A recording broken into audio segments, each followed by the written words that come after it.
Hello বন্ধুরা, কেমন আছো তোমরা? আশা করি সবাই অনেক ভালো আছো। আমিও আল্লাহর রহমতে ভালো আছি।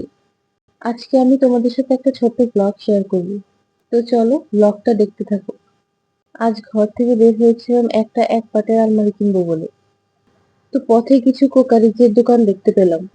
কোকারিজ গুলো দেখতে এতই সুন্দর ছিল যে দেখলেই কিনতে ইচ্ছে হয়। এই তো তারপর চলে আসলাম আলমারির দোকানে। এই দোকানটাতে এক পাটের আলমারি তেমন একটা ছিল না, সবগুলো 2-3 পাটের ছিল। তো আম্মু এখানে একটা দেখতে পেলো যেটার ভিতরে স্পেস অনেক বেশি ছিল।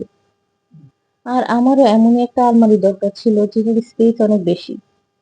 কারণ জামা কাপড় এতই বেশি হয়ে গিয়েছিল যে রাখার জায়গা নেই। তাই আম্মু আমার জন্য আলাদা করে একটা আলমারি কিনছিল। আমার আবার একটা অভ্যাস আছে যে আমি পুরোনো জামা কাপড়গুলো স্মৃতি হিসেবে রেখে দিই। কারণ আমার মনে হয় এক একটা জামার সাথে এক একটা স্মৃতি জড়িত। তাই আমি ওগুলো ফেলতে চাই না। তো এভাবেই আমার জামা কাপড়গুলো অনেক বেশি হয়ে গিয়েছে। তো বন্ধুরা, তোমাদেরও কি এমনটা হয় আমার মতো যে এক একটা জামার সাথে এক একটা স্মৃতি জড়িত, তাই একটা ফেলতে চাও না? যদি তোমাদেরও আমার মতো অবস্থা হয় তাহলে কমেন্টে জানিও। আলমারিটাও দেখতে সুন্দর ছিল আর দামটাও ছিল রিজনেবল, তাই এই আলমারিটা নিয়ে নিলাম। তো চলো আজকে আমাদের খাবারের মেনুটা তোমাদের সাথে শেয়ার করি। এই যে আম্মু এখানে কলমি শাক ভাজি করছি। এই শাকটা আম্মু যেভাবে রান্না করে খেতে অনেক টেস্ট হয়।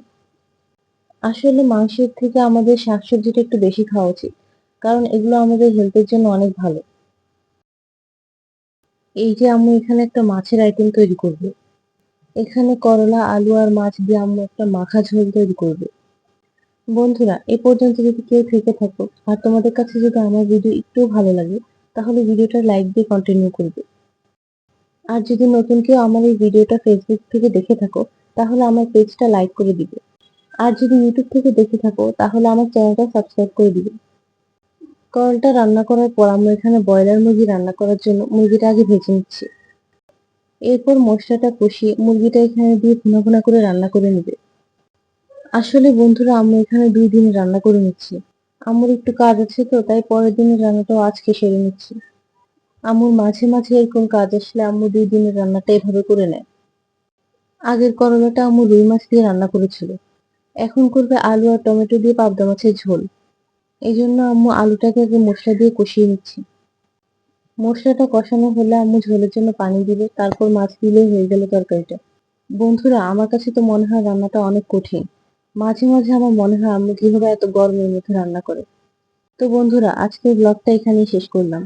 দেখা হবে নেক্সট কোনো ভিডিওতে। ততদিন পর্যন্ত সবাই ভালো থেকো, সুস্থ থেকো। আল্লাহ হাফেজ।